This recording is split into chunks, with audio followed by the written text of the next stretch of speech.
Ifurize igitondo cyiza no kugubwa neza kabisa ni bakunzi ba disport. Ni igihe kirekire tutabonana ariko uyu munsi kabisa nge ndagarutse ni Emmanuel nk'ibisanzwe. Reka tugaruke ku mukino wa FC Barcelona aho yacakiranye na Real Madrid. Urabizi neza ko iyi Real Madrid byari byitezwe ko ariyo iraza gutsinda uyu mukino, gusa siko byayigendekeye ikipe ya FC Barcelona. Lewandowski kabisa yerekanye ko ari rutahizamu nyawe. Reka iyi siporo kabisa yabaye siyanse aho abantu bicara bagategura fagite kabisa zifatika, ubundi bakaza bazi icyo bakora. Byarakaze kabisa. Rero abafana no mu kibuga ngira ngo mwayibonye ko ikipe ya Barcelona yaje kuraririza inshuro zigera muri 12 kabisa kugira ngo ibone biriya bitego bigera kuri 4. Byagaragaye ko ikipe ya Barcelona yaje kurarira inshuro 12 kabisa mu mukino. Umutoza Hansi Flick kabisa kurarira byabaye ibintu bye kabisa, nyuma y'umutoza wa Arsenal. Umutoza wa Arsenal kabisa bari muzi ko ari we ku mipira y'imiterekano kabisa yarameze neza. Gusa umutoza wa Real Madrid asa n'uwabirebye Carlo Ancelotti kabisa yayibonye ko ari kurarira gusa. Ese mwebwe mwabonye ari ukurarira cyangwa se ukurarira? Abantu mwarebye biriya bitego byose mwabonye bimeze bite? Muri comment, share na like kugira ngo dukomezanye turebe ese tunonosore uyu mukino fresh. Ikintu gusa kiri kugaragara muri FC Barcelona, niba namwe muri kubibona cyane, FC Barcelona mu makipe yose bamaze gukina imikino myinshi cyane, ngira ngo bamaze gusifuzwa kurarira inshuro 73. Ese urabona iyi kipe kurarira ibi bintu, ese wowe ujya ubibona cyangwa se twebwe ntitubireba? VAR ngira ngo yo irabibona. Ngira ngo niba ukurikira imikino babasifuye inshuro 12 zo kurarira, numva bamaze kurarira inshuro 73 mu mikino bamaze gukina.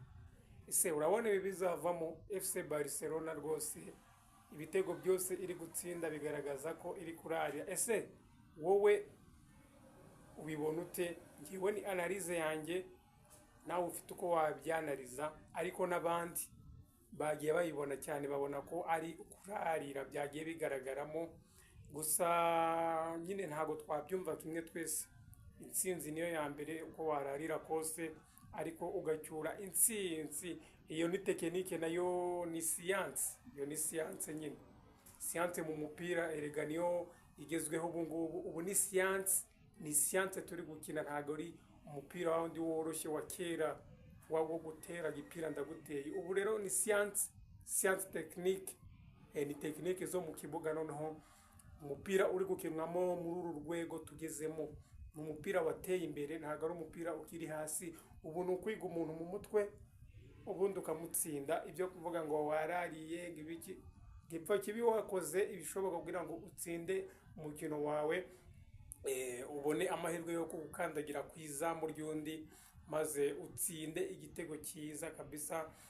Ibyo kuvuga ngo kurarira iyo ni tekinike, buri wese agira tekinike ze. Ngira ngo buri wese muri ibyo akora afite uburyo yateguyemo. Ku munota wa 54 Lewandowski yabakosoye abakora mu matwi kabisa. Ku munota wa 57 aragaruka abakubitamo ikindi. Ku munota wa 77 rero bita Lamar abamiminamo ikindi. Ku munota 84 Rafinha nawe aza abasoza kabisa. Ryari itaha ibona urw'imbwa yaboneye hafi y'umugezi kabisa. gusa ni Real yari yakaniye kabisa, niba mwabibonye kabisa, Real yari yashyushye umugi uri kwaka. Real yakubitiwe iwayo ibitego 4 ku munyu kabisa. Gusa nta kundi, gutsindwa bibaho no gutsinda bikabaho, ntawe uhora akoramo badakoramo. Ngira ngo mwarebaga ko Real Madrid yari yarihariye imikino yose yajyaga itsindamo FC Barcelona, aho yari iherutse kuyikubita ibitego nayo byinshi. Ibi rero 4 ngira ngo irayibyishyuye, nayo yigeze kuyibikubitaho mu mikino bigeze gukina. Rero FC Barcelona ije ku mwanya wa mbere n'amanota 30, naho Real Madrid iri ku mwanya wa kabiri n'amanota 28. Ikinyuranyo cy'amanota 6 yose, ese kizavamo iyi Real semana yaje. Real izi gukina ariko ku mayere menshi. Barcelona kabisa yakinishije, yaje kuyakina neza. Kylian Mbappe yasifuwe inshuro 8 zo kurarira, niba mwabikurikiranye. Umukino wagaragayemo kurarira cyane kabisa. Reka rero twongere tubane mu yandi makuru. Kora subscribe niba utarayikora kuri D Sport. Ngendi Emmanuel nk'ibisanzwe. Ciao ciao.